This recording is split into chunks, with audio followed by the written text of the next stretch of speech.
আজি দুখৰ বেদনা যে আজি আমাক মাননীয় মুখ্যমন্ত্ৰী মহোদয়, মাননীয় শিক্ষামন্ত্ৰী মহোদয় ক্লাছৰুমত ৰাখিব এৰি আমাক ৰাজপথত আহিবলৈ তেওঁলোকে বাধ্য কৰাইছে। আমাৰ দিন যায়, আমাৰ ৰাতি নোপোৱা এনেকুৱা হৈছে। আমাৰ পৰিয়াল, আমাৰ সমাজ গঠনত আমি বহুত আঘাত পাইছো।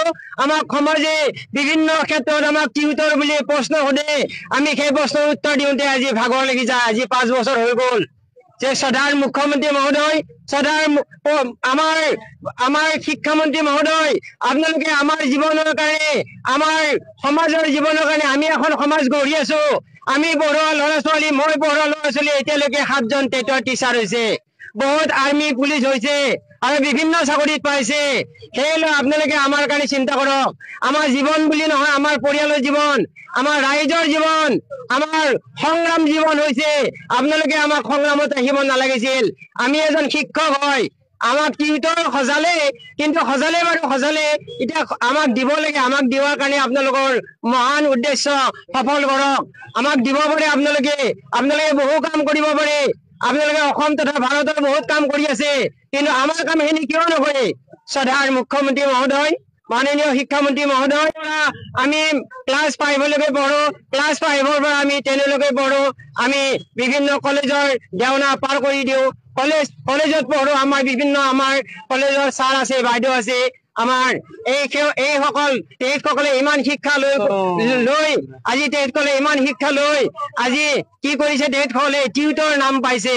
এইটো লাজ লাগে, বহুত দুখ লাগে। একচুৱেলি আমি জীয়াই থকাৰ মূল্য নাই যদি আপোনালোকে নাই বুলিও কৈ দিয়ক, ৰাইজত দিয়ক, টিউটৰে জীয়াই থকাৰ মূল্য নাই। কিন্তু আমাৰ আচলতে জীয়াই থকাৰ মূল্য আছে।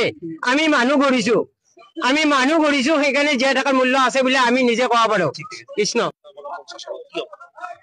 আজি 2005 চনৰ 2021 চনৰ 5 ফেব্ৰুৱাৰী তাৰিখে অসম চৰকাৰে 2017 চনত এখন আইন প্ৰণয়ন কৰি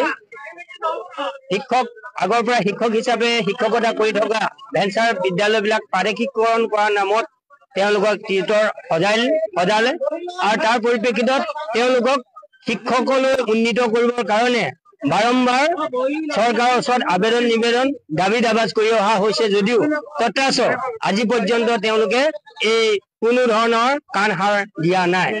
ফলশ্ৰুতিত অসম চৰকাৰৰ লগত এই আমাৰ টিউটৰ সকলৰ বিভিন্ন সময়ত আলোচনা বিলোচনা হৈছে আৰু তেওঁলোকৰ পৰা বিভিন্ন সময়ত আস্থা পোৱা গৈছিল যদিও লাষ্টত এতিয়া তেখেতসকলে হাত দাঙি দিছে। তেওঁলোকে কৈছে যে আমি এই টিউটৰ সকলক টিচাৰ কৰিব নোৱাৰো আৰু 2 নম্বৰতে তেওঁলোকে কৈছে দৰমহা আমি বৃদ্ধি কৰিব নোৱাৰো। তাৰ বিপৰীতে তেখেতসকলে কৈছে মাত্ৰ বৰ্তমান যিটো দৰমহা, মানে দৰমহা নহয়, এইটো ৱেজ বুলি কয়, মজুৰি, এই মজুৰিটোৰ ওপৰত মাত্ৰ 6% এটা পইচা তেওঁলোকে ইনক্ৰিমেণ্ট এটা ধৰি প্ৰতি বছৰে মানে এই মজুৰি হিচাপে তেওঁলোকে ৰখাৰ এটা ব্যৱস্থা গ্ৰহণ কৰিছে। ফলত আমাৰ চৰক ভাগি মূৰত পৰি আমাৰ সকলোৱে ম্ৰিয়মান হৈ পৰিছে যে আজি এই অৱস্থাত, এই সময়ত 12,000 টকাই বৰ্তমান সময়ত আমাৰ শিক্ষকসকলে ঘৰহে চলাব নে তেওঁলোকৰ সন্তানক শিক্ষা দীক্ষাৰে উন্নীত কৰাব নে সমাজৰ লগত তেওঁলোকে সংপৃক্ত হৈ তেওঁলোকে জীৱন নিৰ্বাহ কৰিব। গতিকে তেনে এক পৰিস্থিতিত আজি গোটেই শিক্ষকসকল ম্ৰিয়মান হৈ পৰিছে আৰু সেই শিক্ষক মানে টিউটৰসকল ম্ৰিয়মান হৈ পৰিছে আৰু সেই সকলে আজি আকৌ পুনৰ তেওঁলোকক অনুৰোধ কৰিছে আৰু দাবী জনাইছে আৰু যদি এই টিউটৰ সকলক শিক্ষকলৈ উন্নীত নকৰে, অহা বিধানসভা অধিৱেশনৰ ভিতৰত যদি তেওঁলোকে উন্নীতকৰণ নকৰে, দৰমহা বৃদ্ধি যদি নকৰে, স্কেল পেড যদি দৰমহা নিদিয়ে, তেওঁলোকৰ 10 লাখ টকা যিটো এককালীন গ্ৰেচুইটি দিয়া কথা আছিলে, এই গ্ৰেচুইটি প্ৰদান নকৰে, তেনেহলে অহা 26 চনৰ যি বিধানসভা ইলেকশ্যন আছে, এই ইলেকশ্যনত আমাৰ তাৰ প্ৰত্যুত্তৰ দিবৰ কাৰণে আমাৰ টিউটৰসকল সাজু হৈ আছে বুলি তেওঁলোকক ঘোষণা কৰি আজি এই অনিৰ্দিষ্টকালীন ধৰ্মঘটৰ পৰাই ঘোষণা কৰিবলৈ আমি বিচাৰিছো।